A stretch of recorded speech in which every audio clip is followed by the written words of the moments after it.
मागील तासाला आपण कार्बनिक संयुगांची निर्मिती कशी होते, या कार्बनमध्ये बंध कसा निर्माण होतो, कार्बनचे इलेक्ट्रॉन स्वरूप बघितलं, कार्बनचे बाह्य कक्षेमधील इलेक्ट्रॉनची संख्या, ही संख्या त्याची संयोजन इलेक्ट्रॉन संख्या असते, त्याच्यामध्ये इतर मूलद्रव्याबरोबर बंध कसे निर्माण होतात हे आपण बघितलेलं आहे. आता निसर्गामध्ये एकूण जी संयोग आपल्याला दिसतात याच्यामध्ये जास्तीत जास्त संयोग ही कार्बनची संयोग आहे.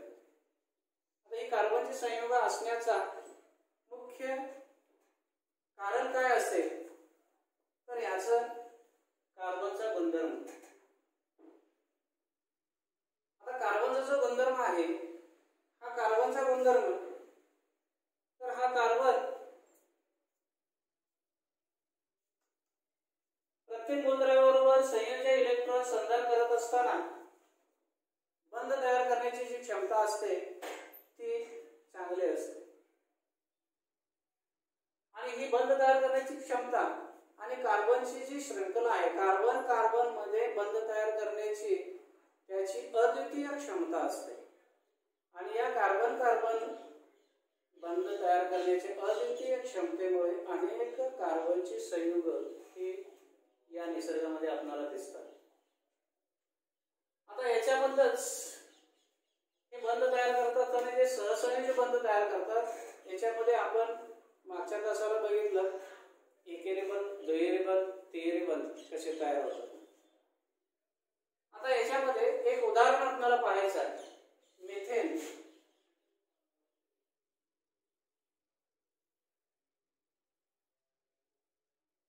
हा जो मिथेन आहे, हा मिथेन कसा तयार झाला बघा.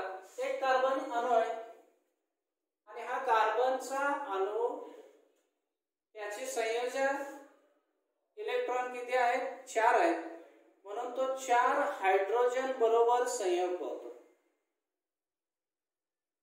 आणि 4 हायड्रोजन बरोबर संयोग पावून त्याच्यापासून जे संयोग तयार होतं ते आहे मिथेन. म्हणजे हा कार्बन अणू 4 हायड्रोजन बरोबर संयोग पावतो आणि मिथेन तयार होतो. आता मिथेन संयोगामध्ये कार्बन अणू हा 4 हायड्रोजन अणूशी ज्यावेळी भागीदारी करत असतो, संधान करत असतो, त्यावेळी प्रत्येक कार्बन हा 4 हायड्रोजन अणू बरोबर भागीदारी करून तो बंध तयार करतो आणि हा मिथेनचा रेणू तयार होतो. तर हा मिथेनचा रेणू कसा तयार होतो हे आपल्याला पाहायचं आहे. इथं बघा, हा कार्बन, हा सेंटरला कार्बन आहे. या कार्बनला 4 इलेक्ट्रॉनची गरज आहे. मग हायड्रोजन मध्ये 1 इलेक्ट्रॉन असतो, मग 4 इलेक्ट्रॉन पाहिजेत म्हणून 4 हायड्रोजन बरोबर हा एक कार्बन संयोग पावतो. आणि हा संयोग पावत असताना प्रत्येक हायड्रोजन बरोबर 1 इलेक्ट्रॉनचं संधान करतो. म्हणजे या हायड्रोजन बरोबर 1 इलेक्ट्रॉनचं संधान झालं, याच्यामध्ये एकेरी बंध तयार झाला. या हायड्रोजन बरोबर 1 इलेक्ट्रॉन भागीदारी करून हा संधान झालं. या इलेक्ट्रॉन बरोबर 1 संधान होतं आणि या हायड्रोजनच्या इलेक्ट्रॉन बरोबर.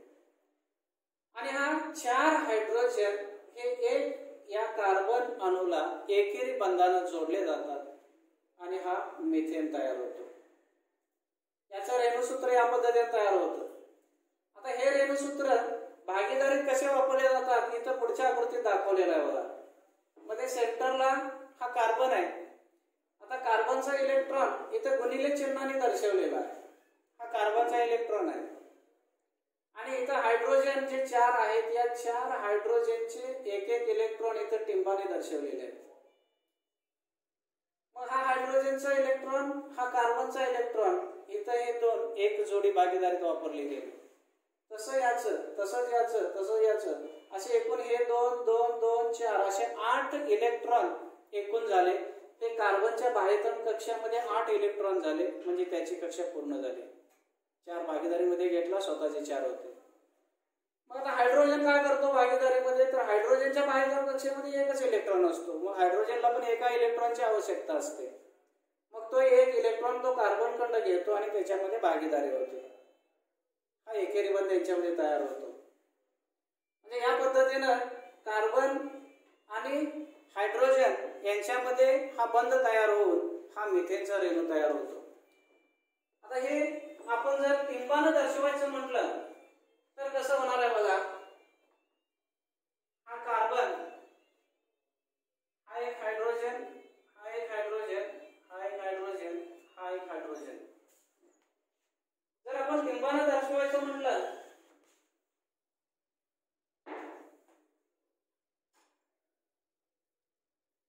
इथं हा कार्बनचा इलेक्ट्रॉन आहे पांढरा दर्शवलेला,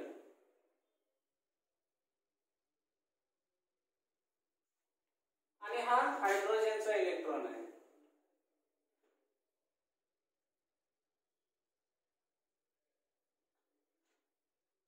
म्हणजेच एकूण 8 इलेक्ट्रॉन झाले. एक एक हायड्रोजनचा हा आणि एक एक कार्बनचा, आणि याच्यामध्ये हा बंध तयार झाला आणि हा मिथेन वायू तयार होतो. हेच आपण या पद्धतीनं याचं रचना सूत्र लिहिलं जातं. एकेरी बंध दाखवायला एक आडवी रेष वापरली जाते. म्हणजे तुम्ही या पद्धतीनं रचना सूत्र दाखवलं तरी चालते, या पद्धतीनं दाखवलं तरी चालते. म्हणजे हा मिथेन कसा तयार झाला हे तुमच्या लक्षात आता आलं असेल. म्हणजे हे मिथेनचं रचनासूत्र तयार होत असताना इथं हे जो संयुग तयार झालं हे हायड्रोकार्बनचं संयुग आहे. याला हायड्रोकार्बनचं संयुग असं का म्हणलं जातं, तर इथं कार्बन आणि हायड्रोजन यांच्यापासून हे संयुग तयार झालेलं आहे. असे निसर्गामध्ये अनेक संयुग आहेत. याच्यामध्ये हायड्रोजन आणि कार्बन पासून जी जी संयुग तयार झालेली आहेत त्या सर्व संयुगांना हायड्रोकार्बन संयुग असं म्हणलं जातं.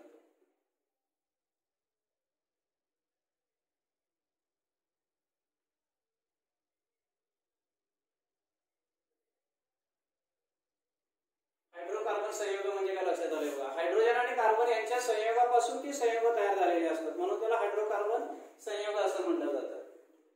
आता निसर्गामध्ये ही जी संयुग तयार होतात हायड्रोकार्बनची संयुग, जवळजवळ सर्व सजीव निसर्गामध्ये जे आहेत ही सगळे हायड्रोकार्बन्स पासून बनले.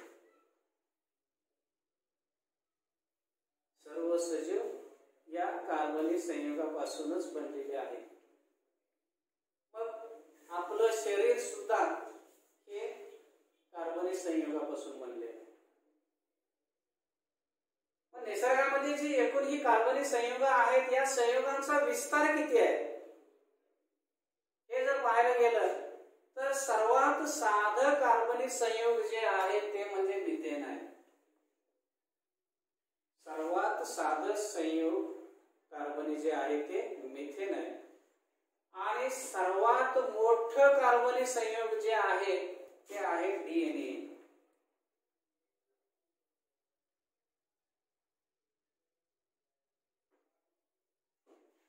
डीएनए हे जे कार्बनी संयुग आहे हे कार्बनी संयुग सर्वात मोठं आहे आणि सर्वात लहान आणि साधं जे आहे ते मिथेन आहे. म्हणजे याचा विस्तार या मिथेन पासून डीएनए पर्यंत या कार्बनी संयुगांचा झालेला आहे. हा विस्तार याची मर्यादा किती आहे तर याची मर्यादा पाहत असताना 10चा पहिला घात हा मिथेनचं कार्बनी संयुग सुरू झालं आणि डीएनएचा हा 10चा 12वा घात इथपर्यंत यांचा विस्तार आहे. म्हणजे 10च्या पहिल्या घातापासून 10च्या 12व्या घातापर्यंत या कार्बनी संयुगांचा विस्तार आहे. एवढ्या मोठ्या प्रमाणात हा विस्तार या निसर्गामध्ये आपल्याला दिसतो. आता या संयुगामध्ये बऱ्याच प्रकारची जी संयुग बनलेले आहेत ही कार्बनी संयुग आहेत. आता ही कार्बनी संयुग जी आहेत ही कार्बनी संयुग पाहत असताना याची जी श्रृंखला तयार होते, आता निसर्गामध्ये निसर्गामध्ये कार्बनिक संयुगाच्या अनेक शृंखला आपल्याला पाहायला मिळतात. आता ही कार्बनिक संयुगांची शृंखला म्हणजे काय हे आपल्याला पाहायचं आहे.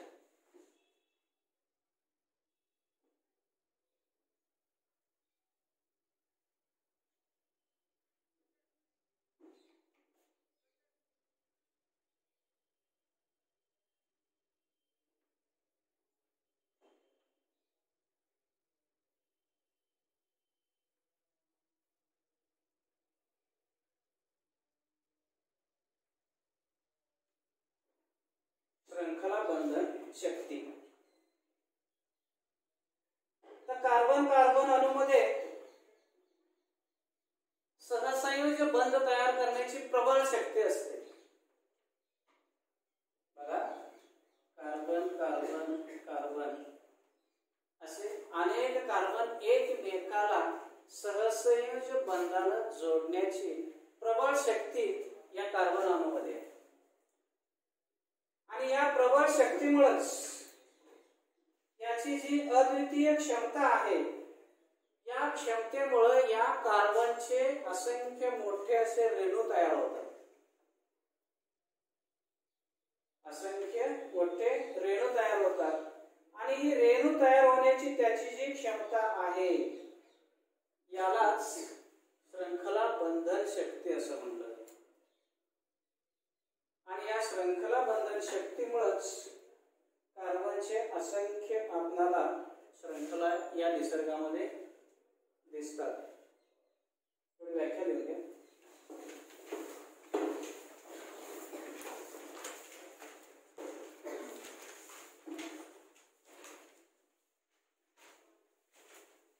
कार्बन मध्ये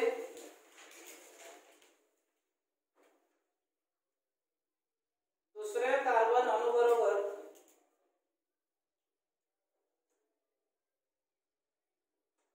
प्रबळ सहसंयोजी बंध तयार करण्याची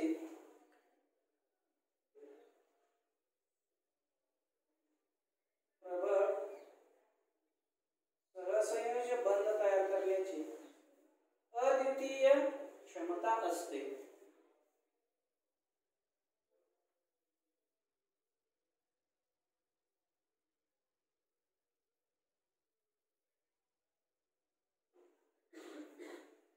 त्यातून मोठे रेणू तयार होतात.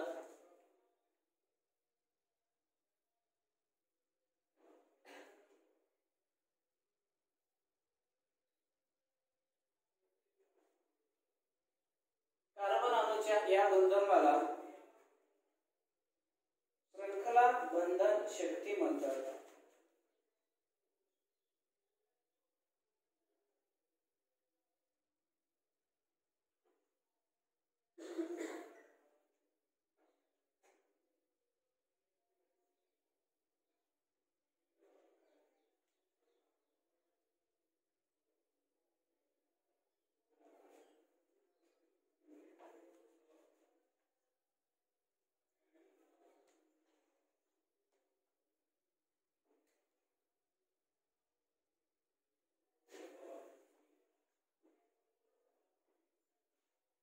श्रृंखला बंधन शक्ती त्याच्याला म्हणतात हे आपण बघितलेलं आहे. आता या श्रृंखला बंधन शक्तीमुळेच जे हायड्रोकार्बन संयोग तयार झालेले आहेत, या हायड्रोकार्बन संयोगांचं वर्गीकरण केलेलं आहे. आता हे वर्गीकरण करत असताना दोन प्रकारामध्ये यांचं वर्गीकरण केलेलं आहे. आता कार्बन मध्ये ज्यावेळी सहसंयोजी बंध निर्माण होतो, हा बंद होत असताना एक उदाहरण तुमच्या फळ्यावरती लिहितो म्हणजे तुमच्या लक्षात येईल. बघा, इथं दोन कार्बन घेतले. पहिल्या उदाहरणामध्ये कार्बन आणि कार्बन यांच्यामध्ये एकेरी बंध आहे. दुसऱ्या उदाहरणामध्ये कार्बन आणि कार्बन दुहेरी बंध तयार झाला. तिसऱ्या उदाहरणामध्ये कार्बन कार्बन यांच्यामध्ये तिहेरी बंध तयार झालेला. काल आपण जे तीन प्रकार बघितलेले होते, एकेरी, दुहेरी आणि तिहेरी. आता हे कार्बन ही श्रृंखला तयार झाली कार्बनचे. आता हे हायड्रोजन बरोबर संयोग पावणार आहे. संयोग पावत असताना इथं 2 कार्बन आहेत, बरोबर. या एका कार्बनला 4 इलेक्ट्रॉनची आवश्यकता आहे. किती इलेक्ट्रॉनची? 4 इलेक्ट्रॉनची. मग त्यातला 1 इलेक्ट्रॉन आता भागीदारीत वापरला म्हणजे राहिले 3 इलेक्ट्रॉन. म्हणजे हा एक कार्बन 3 हायड्रोजन अणू बरोबर संयोग पावणार आहे. म्हणजे हा एक हायड्रोजन झाला, हा एक हायड्रोजन झाला, हा एक हायड्रोजन झाला. म्हणजे 4 हायड्रोजन ही एक याची भागीदारीतली आणि हे 3 हायड्रोजन असे याची कक्षा पूर्ण झाली. हायड्रोजनचे पण 2-2 भागीदारीत हायड्रोजन पूर्ण झाले. तसंच हा कार्बन पण 3 हायड्रोजन बरोबर संयोग पावणार.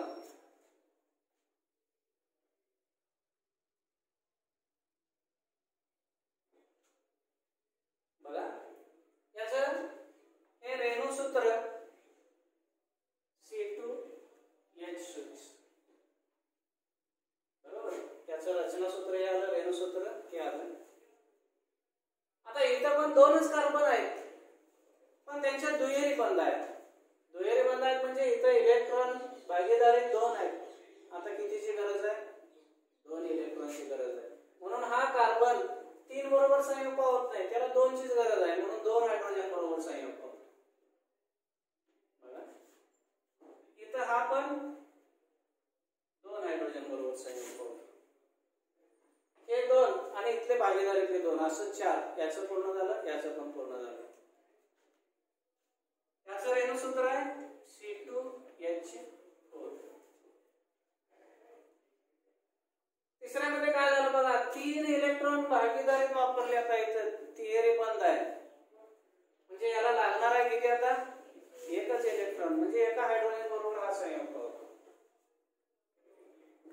बघा प्रत्येक ठिकाणी कार्बन 2च आहेत पण हायड्रोजन बरोबर संयोग पावण्याची क्षमता प्रत्येकाची काय आहे?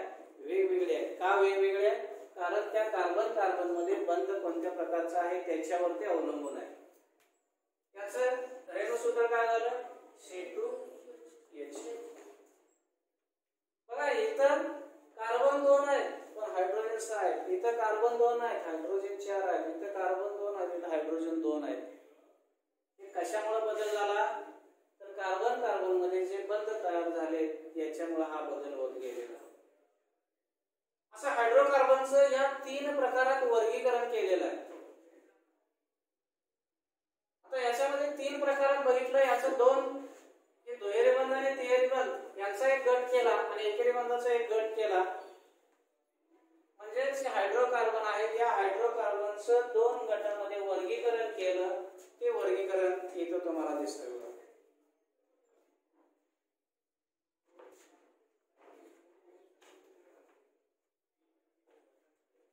बघायचं सुरुवातीला इथं तुम्हाला मिथेन आपण इथेन घेतलाय. आता C2H6 म्हणजे इथं कार्बन दुहेरी बंध आला. इथं आपला कार्बन दुहेरी बंध आला C2H6. याचं नाव आहे इथेन, बरोबर. इथं आता C2H4 आहे. 2च कार्बन आहेत, दुहेरी बंध आहे, याला काय म्हटलं जातं बघा. इथं इथेन म्हणलंय, इथं काय म्हणायचं आहे? इथिन म्हणायचं. इथं काय म्हणायचं आहे? इथेन. आता तिसऱ्या ठिकाणी तिहेरी बंध आहे, इथं काय म्हणायचं आहे? इथाईन म्हणायचं. इथे काय म्हणायचं आहे? इथाईन. आता हे लक्षात आल्यानंतर याच्यावरून एक गुणधर्म आपल्याला बघायचा आहे. बघा इथेन, इथिन, इथाईन.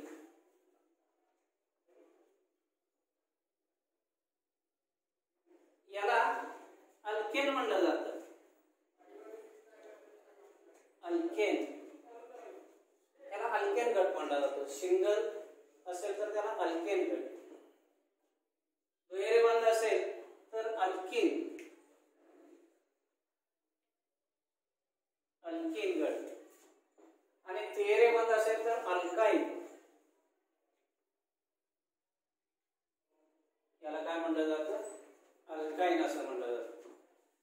आता अल्केन ANE हे प्रत्यय फक्त लक्षात ठेवा. ANE असेल तर एकेरी बंध, ENE असेल तर दुहेरी बंध आणि YNE असेल तर तिहेरी बंध. म्हणजेच इथेन ENE येते, इथिन ENE येते, इथाईन YNE येते. म्हणजे हे प्रत्येक हा जोडले त्याच्यावरून त्या कार्बन मध्ये एकेरी बंध आहे का, दुहेरी बंध आहे का, तिहेरी बंध आहे हे तुम्हाला ओळखता आलं पाहिजे. याच्यावरून हायड्रोकार्बनचे दोन प्रकारामध्ये वर्गीकरण केलेलं आहे. कुठले दोन प्रकार? तर याच्यामध्ये पहिला प्रकार आहे संतृप्त हायड्रोकार्बन. संतृप्त हायड्रोकार्बन इथे दाखवलंय बघा, संतृप्त हायड्रोकार्बन. आणि दुसरा आहे असंतृप्त हायड्रोकार्बन. अशा दोन गटामध्ये वर्गीकरण केलेलं आहे.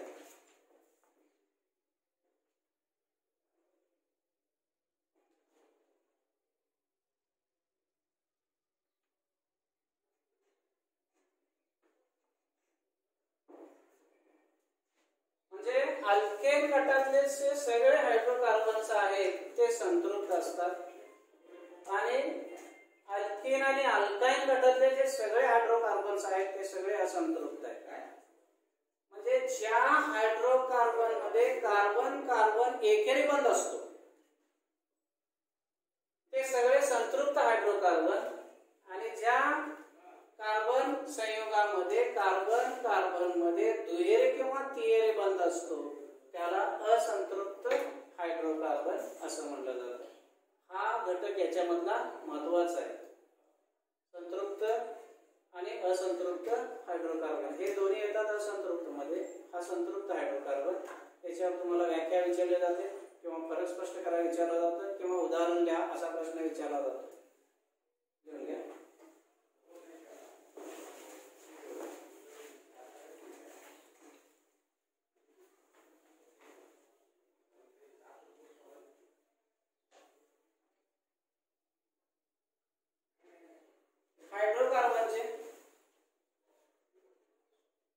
हायड्रोकार्बनचे संतृप्त व असंतृप्त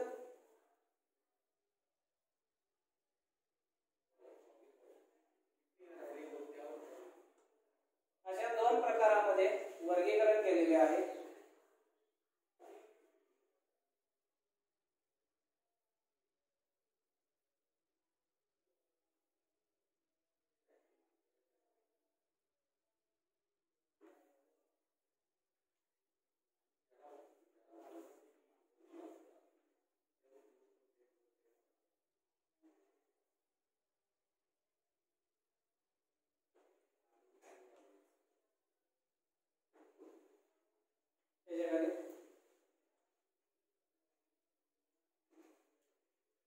कार्बन कार्बन अणूमध्ये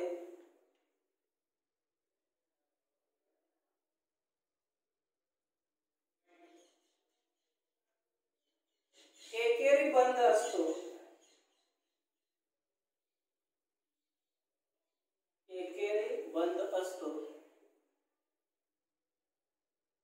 त्या संयोगांना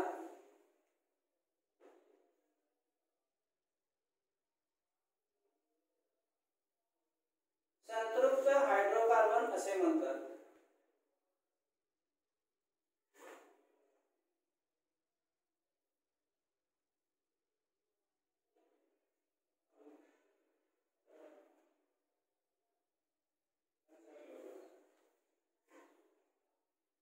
संतृप्त हायड्रोकार्बनला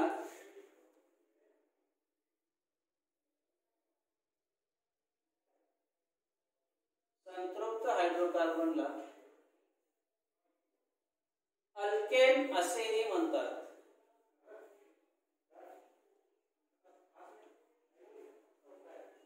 अल्केन असेही म्हणतात.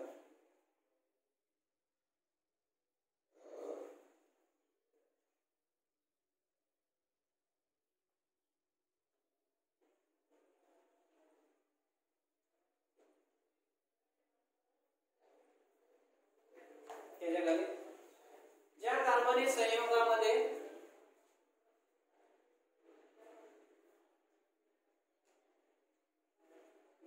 कार्बनी संयुगामध्ये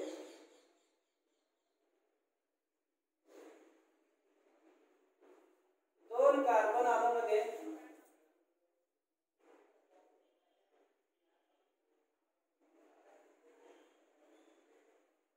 दुहेरी किंवा तिहेरी बंध असतो. दुहेरी किंवा तिहेरी बंध असतो.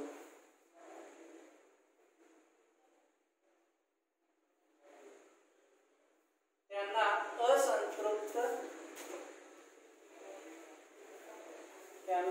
असंतृप्त संयोग असे म्हणतात.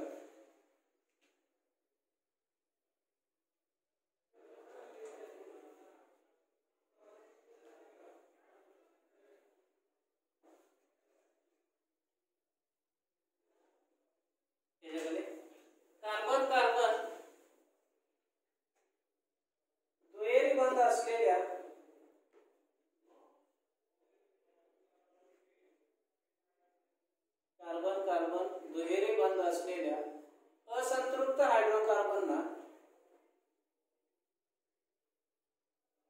अल्कीन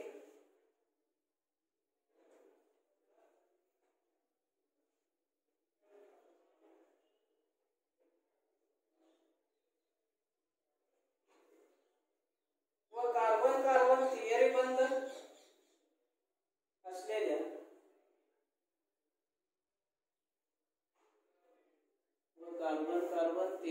असलेल्या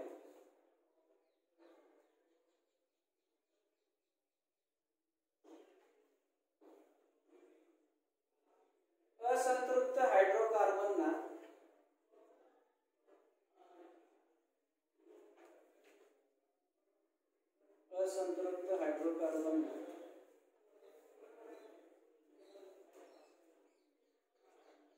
अल्काइन असे म्हणतात.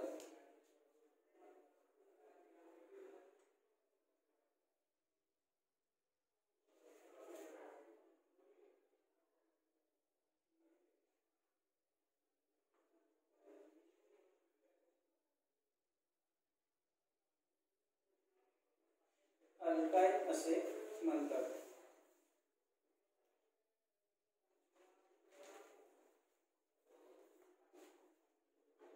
म्हणजे लक्षात आलं का बघा, संतृप्त हायड्रोकार्बन कोणाला म्हणायचं, असंतृप्त कोणाला म्हणायचं. आता कार्बनची निसर्गामध्ये जी अनेक शृंखला तयार झालेली आहे, कार्बनची जी संयोग तयार झालेली आहे, त्याच्यामध्ये कार्बनची शृंखला तयार होत असताना दोन प्रकारे ही शृंखला तयार होत असते. आता दोन प्रकारे होत असताना एक प्रकार आहे कार्बन कार्बन कार्बन अशी शृंखला तयार होते. काही वेळा कार्बनची शृंखला तयार होत असताना असं पण होतं कार्बन कार्बन कार्बन.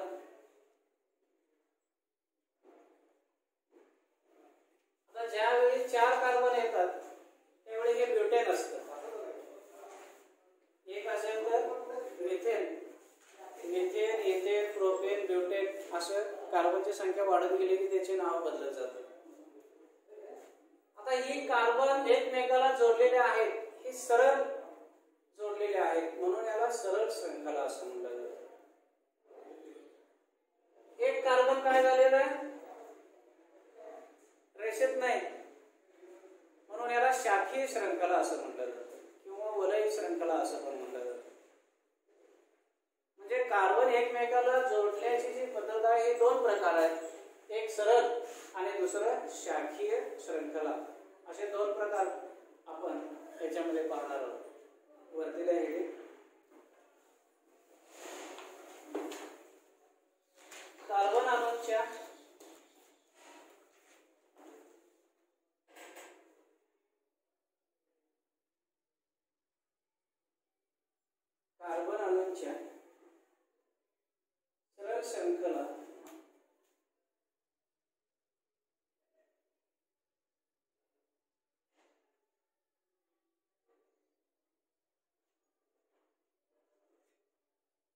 सरळ शृंखला व शाखीय शृंखला